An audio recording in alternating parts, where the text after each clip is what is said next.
We have so much to get to this morning. First, we're going to talk about the Colts and the Chiefs. The Colts and the Chiefs have played some great games over the years, including Andrew Luck's final game in the NFL as a player, including his best game as a player, his most exciting at least, best comeback win, coming back from the dead in the playoffs after the 2013 season.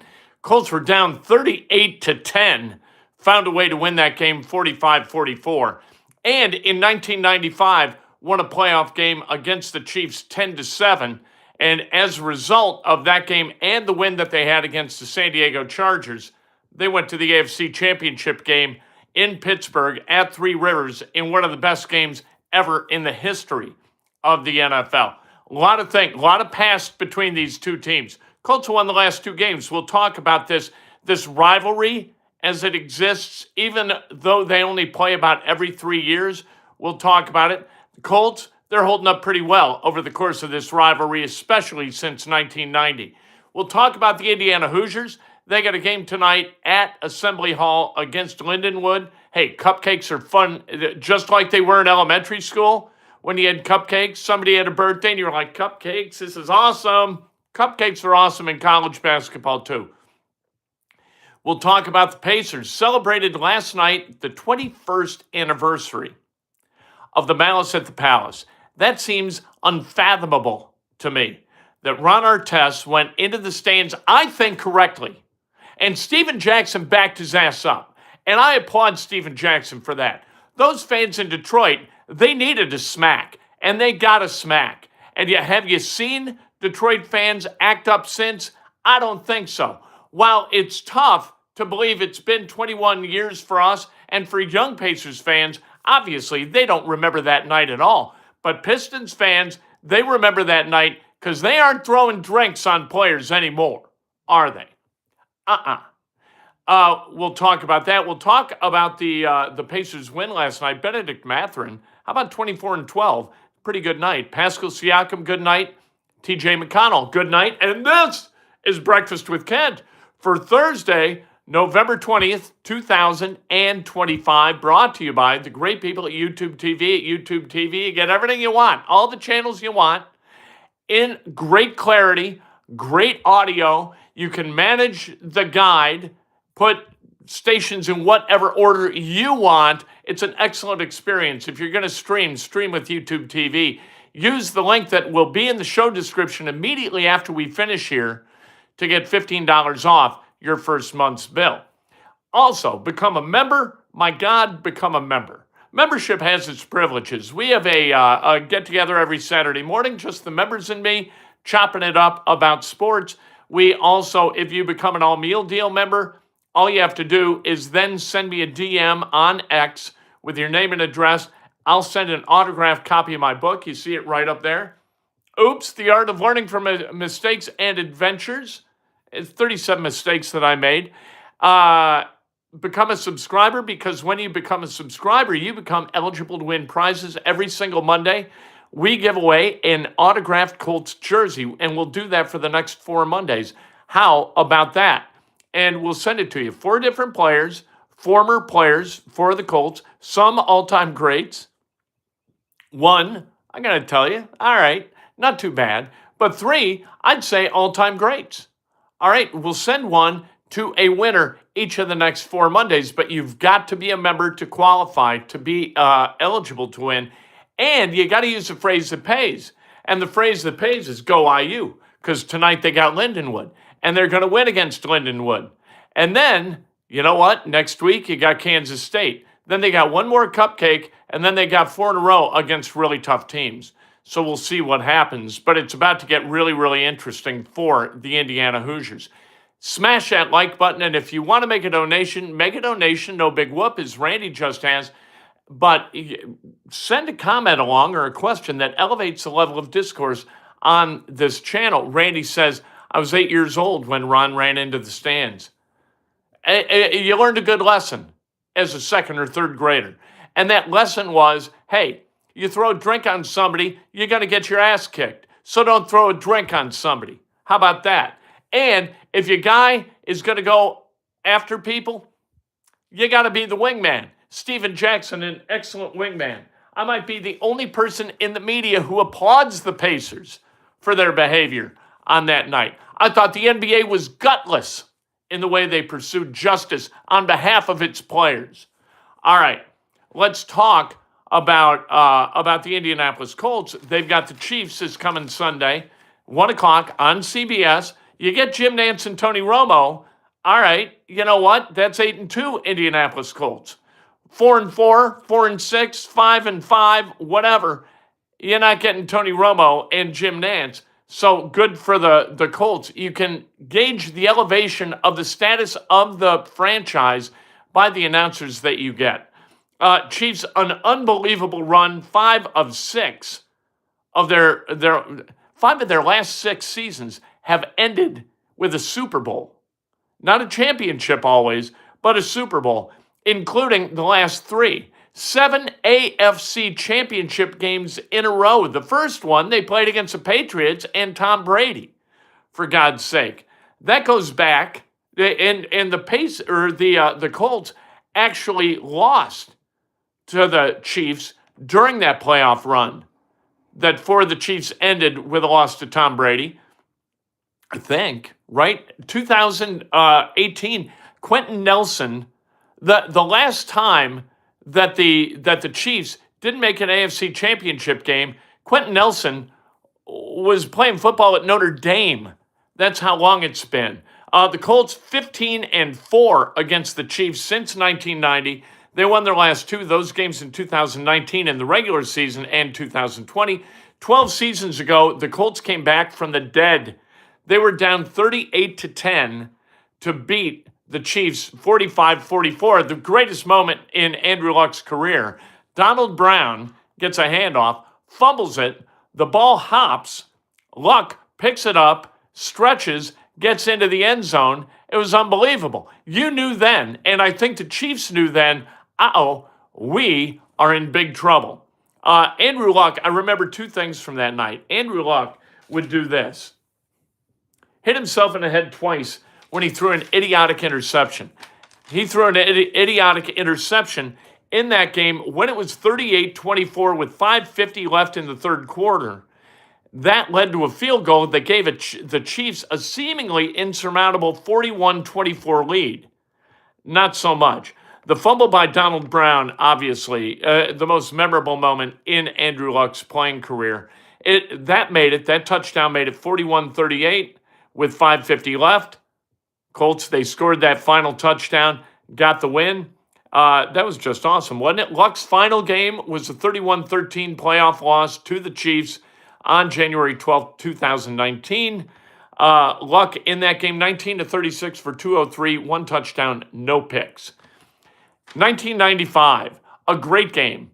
And I know a lot of you weren't alive, but it was actually 1996, but the 1995 season. So this is the 30th anniversary of that game. Coming up in just a month, it'll be 30 years. A great football game. Almost won. Aaron Bailey on his back, the ball on his stomach. He is being pinned down by Steelers, and so that 10-7 win led to the game. The greatest game was because they beat the Chiefs in bitter cold. I got all ahead of myself about that AFC Championship game, which was awesome. But that game in Kansas City, 10-7, and you knew it was going to be a low-scoring game. It was miserable out there. The Colts, they wound up getting it done. 3 missed field goals, if I remember correctly, for the Chiefs kicker. Chiefs, they have won 4 straight at Arrowhead. Before we get too far out over our skis, patting ourselves on the back for being a fan or media of a team that has really kind of whooped up on the Chiefs since 1990 in a pretty profound way. The Chiefs have won 4 in a row at Arrowhead and by a combined score of 126-44. That is pretty stout. That's an 82-point differential in 4 games. You don't have to be a math whiz to figure out that the average deficit for opponents going into Arrowhead over those 4 games, greater than 20 points. Here's what you got to do to win this game. I really think that Cam Bynum needs at least one pick, and the Colts got to score not one, not two, but 3 points per drive to have any kind of chance. You get 10 drives in this game, and you score 30, you're going to win this game. You get 10 drives in this game and you score 20, I think you're going to get beat. I think the Chiefs, they score somewhere in the 20s. So you got to point at 30 and say, we got to get there, and if we don't, we're going to take the L. IU against Lindenwood tonight, 6 o'clock on the Big Ten Network, cupcakes. I don't mind the cupcakes. Give me non-dramatic cupcakes. Lindenwood's terrible. We know Lindenwood's terrible. We know Indiana's going to win. That's not going to make it less enjoyable. A win's a win's a win. We don't argue with winning. Indiana's got to shoot the ball well. This has got to be a preparation game for the game coming up next Tuesday against Kansas State. That's a big game. Then you've got another cupcake, and I don't mind playing Bethune-Cookman on the weekend of Thanksgiving, but then once we get to December, you got 4 in a row at the Barn at Minnesota. You've got Louisville at Cambridge Fieldhouse. You got Penn State at Assembly Hall, and you've got Kentucky at Rupp Arena. That's a gauntlet of 4 games. I think Indiana's got to find a way. I don't know. This is a developmental program right now. I'm not going to worry about it. I'm not going to say 4 games, you got to win 3. I'm not going to say it. I don't know what you got to do. What you got to do is you got to hit March playing really good basketball if you're Indiana in order to get to the NCAA tournament. And you probably need to split the games between, the Louisville game, Kentucky game, and we'll see if they're able to do it.